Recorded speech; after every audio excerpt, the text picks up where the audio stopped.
go. I don't see anything on the CBOR list. Should that have gone to the CBOR list or somewhere else? It should have gone to the CBOR list. Let me check whether that actually happened.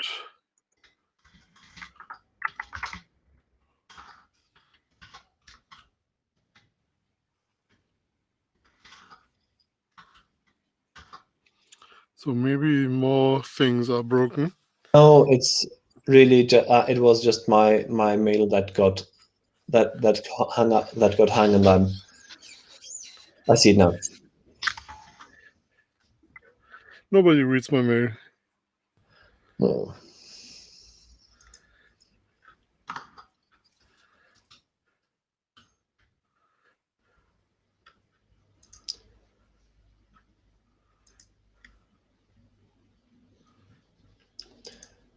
Okay, so with people showing up now that we're at the top of the hour, I'd give it, I see Marco, hello Shaw, Ricard, I'd give it 2 more minutes just to make sure that everyone is really here, and then we can get started.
Okay, hello to the first interim of this interval of between IETF meetings. We have a few points on the agenda for today, or 2 points so far. One is that CDDL control had one issue that came up during auth 48, so it would be good to have a just 1 or 2 more voices saying that, yep, let's just fix this in auth 48, if that is indeed what we want to do. And the other is an update from Carsten on how we can progress FileMagick. And then on the administrative side, there's the question of whether anyone is around between the holidays if we want to keep up our 2-week meetings. Anything anyone would like to add here?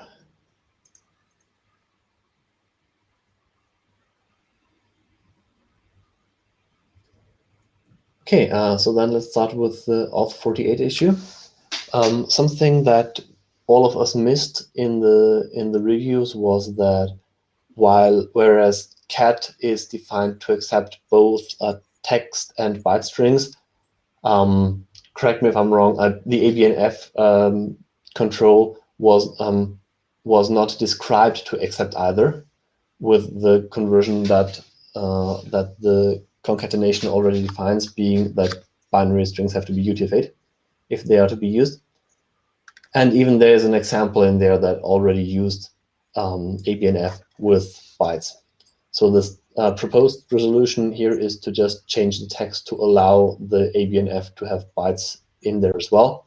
Rationale for the whole thing being that byte strings are a bit easier to use with respect to line breaks, because text strings are compatible to some extent to JSON, and byte strings don't have to be, and this allows way easier copy pasting into documents. Most people probably don't even notice the difference because it's just a matter of single or double quotes. Carsten, anything you would like to add there? Oh, this was a very good summary. So just to clarify, .abnf and .abnfb accept text and byte strings as their left-hand side, as their target, they are just described right now as only accepting text on the right-hand side. And that's, if you look into the example in figure 4, that actually is an example using a byte string on the right-hand side, because otherwise we would have to cram this in a single source line with \n's in between them.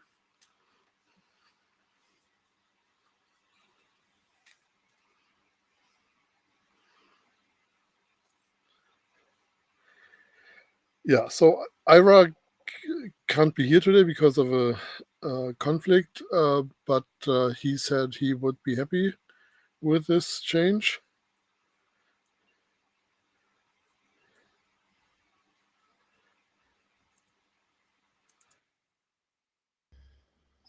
So I would be too, having missed that in my Shepherd review. So for me, it would be fine.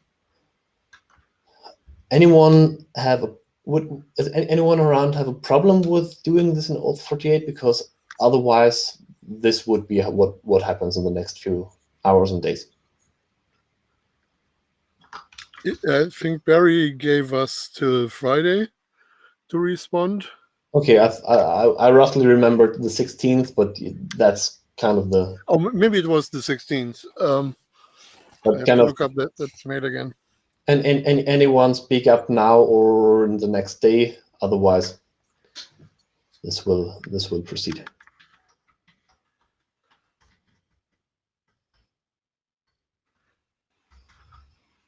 Yeah, deadline of 16th on comments.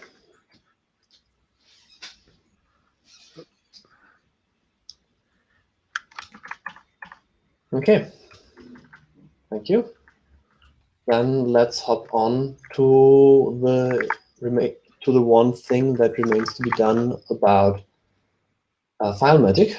Carsten, I think you have slides. Do you want to share? Yeah. Not sure if I properly imported them.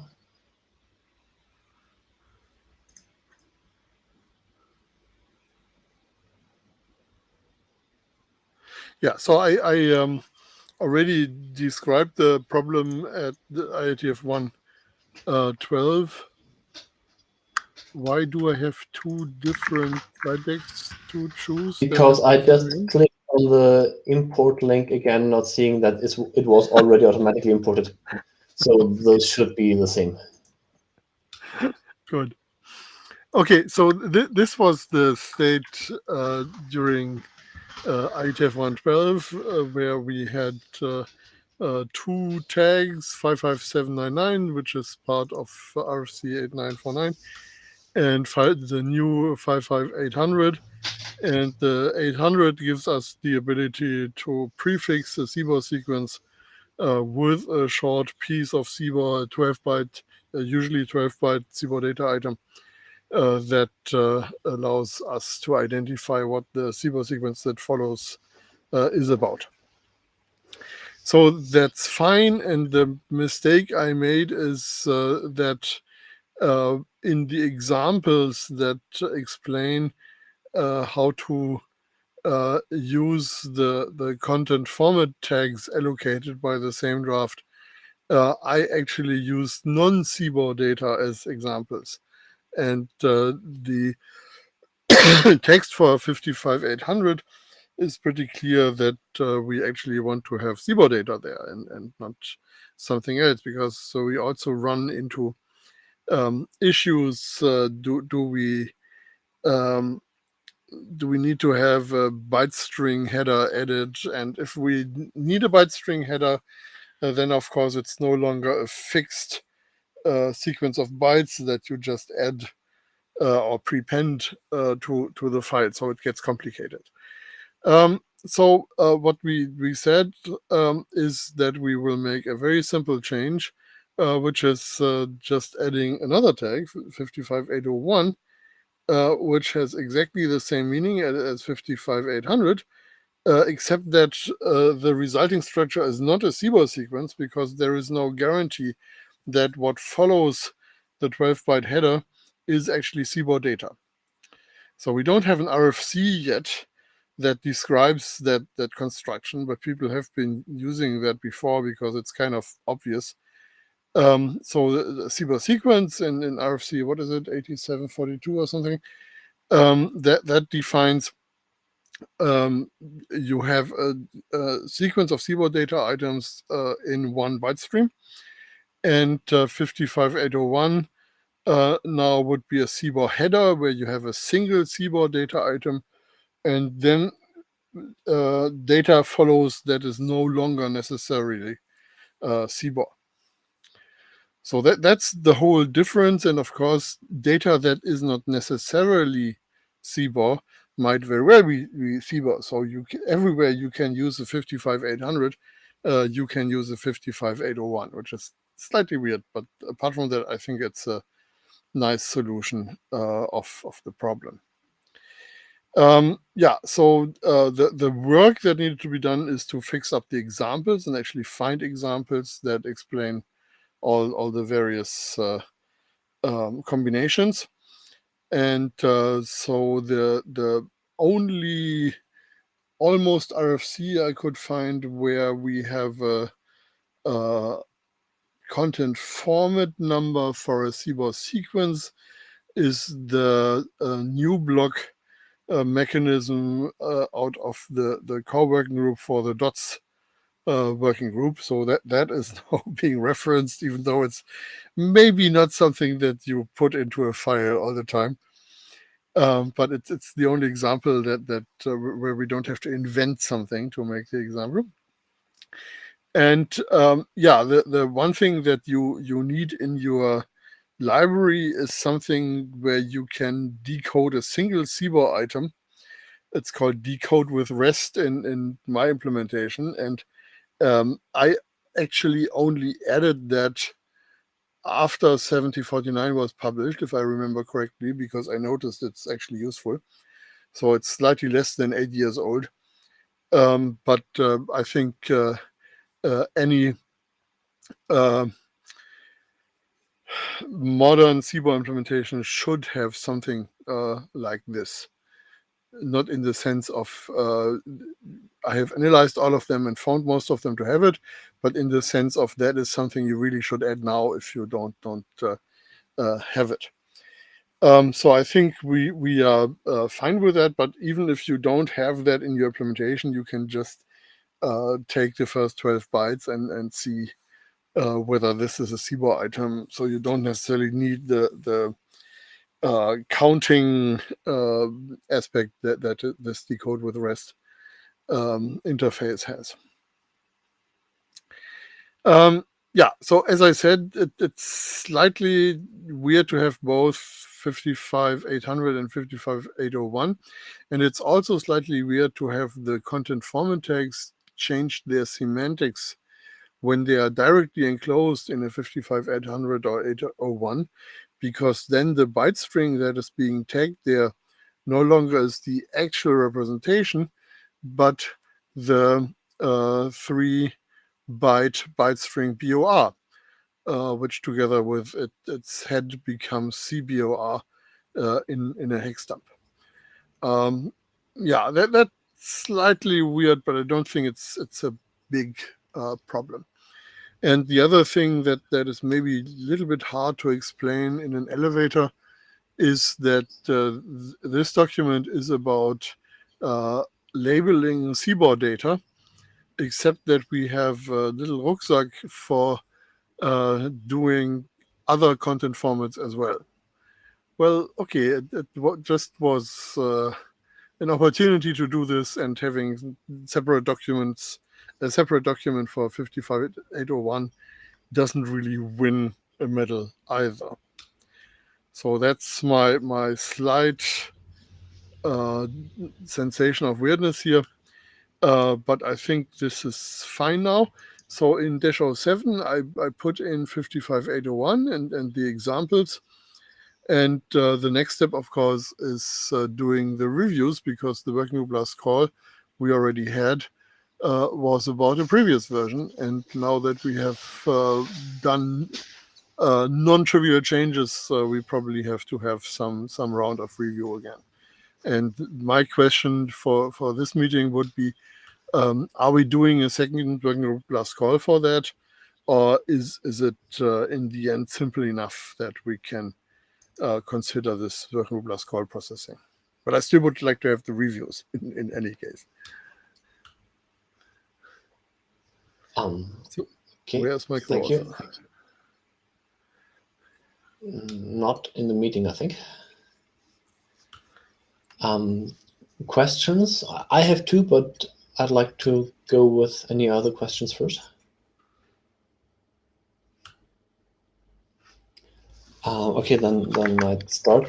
One thing that I only started to understand as you went to the second last slide is that these NNNN on the first slide or on the first two slides are now actually all the same numbers, right? Because previously, as I understand, there was the allocation for the ranges, which was completely distinct from what you would use to tag your own more or less custom data item in a 55799 tag. So these are now a unified sequence that are overloaded depending on what they're inside of, if they even contain CBOR items at all. Well, you can use NNN for anything. So we actually have an example where Michael's OpenSwan tag is being used. So this is not a CoAP content format. This is just a tag he has got allocated completely outside any existing range or anything. And he can use that to identify OpenSwan information. But if that if that were then used with 55801, then what would that data that follows the NNN, would that be an identity encoding? Because if we are talking about content types, or content formats, then they have an encoding attached to them. That means that what follows the 55801 would be in, say, CBOR, in gzipped CBOR or deflated CBOR, whereas both the number for CBOR and deflated CBOR in 551799 would just mean that it's just generic CBOR. Yeah. So the 55800 or 55801 kind of disarms the nested tag and tells it not to run the media type processing just yet, because the actual media type representation is following and not embedded in the tag. But say we have something for OpenSwan and OpenSwan plus deflate, actually allocated content formats, say SANML and CBOR SANML and CBOR SANML deflate. These have content format numbers and thus get a matching NNN of the 64 kilo range that is allocated. Right. So if I see a 55801 followed by the content format, the shifted content format for SANML plus CBOR in deflate, is what follows the BOR then compressed data, or is it again uncompressed CBOR because that got disarmed? Well, the next thing in the sequence, which is not a CBOR sequence in that case because it's deflated, is the raw data of compressed. Okay. What was it? CBOR something. So the only thing that's weird is that the byte string inside the NNN tag actually is not compressed SANML, but just those 3 bytes BOR. And because we might have media types where the 3 bytes BOR actually are a meaningful instance of that media type, we need to make sure that we don't hinge that distinction on the tag content of the NNN, but define the tag in such a way that when it's used directly inside a 55800 or 55801, it is not applying the media type to the tag content of NNN, but to the next following representation. But just to stick with the encoding for a moment, that means that if I use either of these two SendML CBOR in deflated or non-deflated version, either of those inside of 55799 would have the same meaning. They would both indicate that this is SendML, and obviously what is in there is CBOR, and the deflate information just gets discarded when used in a 55799.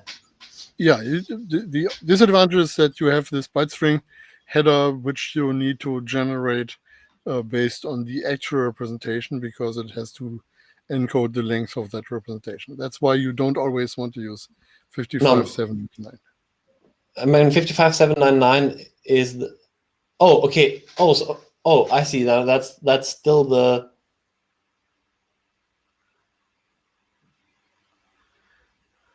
Okay, I think I've been mixing up the 55799 with the self-describing CBOR. But that is the same thing. Oh, okay, but then that means that the thing in NNN is then the CBOR item without any byte, without any byte prefix, byte string around it, or is it? Oh, you're right. Yeah. Sorry. And then deflate is. Yeah.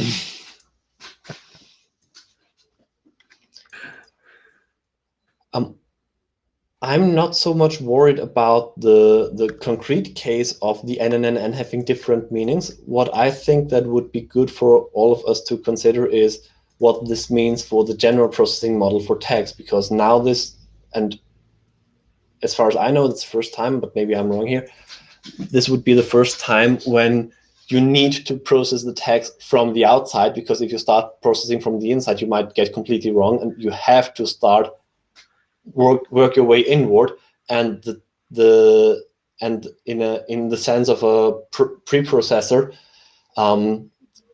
treating a language, that might mean that the 55800 tag doesn't get the content of what is in there, but it really gets the kind of the abstract syntax tree or the unexpanded model, and then works on that tag being there and all the other things that go on.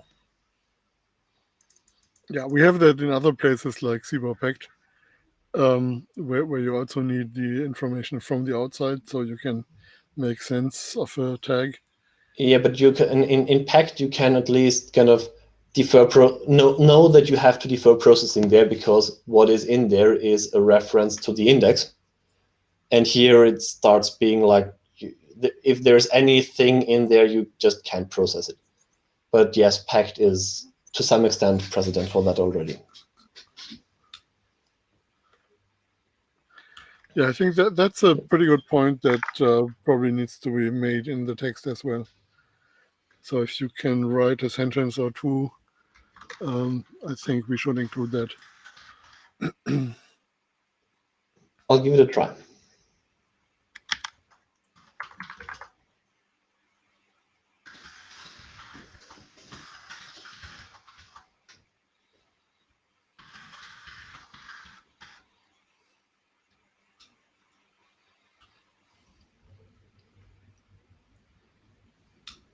More questions or comments on this?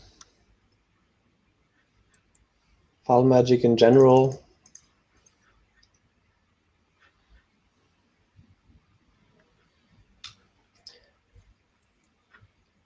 Procedurally, as you mentioned, reviews would be good. I lean toward having an actual second working group last call once all of this is done, because I think it's a comparatively large change. Barry, I'd like to have your opinion there too.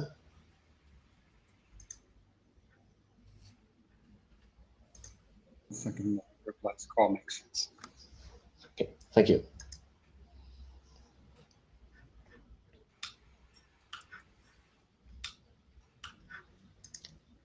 Okay, if nothing more comes up on this, the next point point on the agenda is already the next meeting that would be scheduled for the 29th. Now, I don't know about you. I'll probably be kind of jumping between family stuff on these days, so I wouldn't mind leaving that meeting out. But if you think there's something pressing to discuss, I can probably make I'll it. also be bouncing around, so I think it's best if we just pick up in the new year. When would we pick up? The new It year? would be 2 weeks after the 29th. So it's the 12th. Okay. Yeah. Yeah, that works for me. Yeah. Okay. In that case, that was a short but I think good meeting. Just looking at the chat here. Okay, yeah, that's just more voices for supporting the 12th. Then, have nice holidays and a good new year, and see you all next year on the 12th of January. Thank you. See you then. Yep. Thank you. Thank you. Nice Bye-bye. So everyone, Thank you. Bye. Thanks, Marco, for the good minutes. Sure.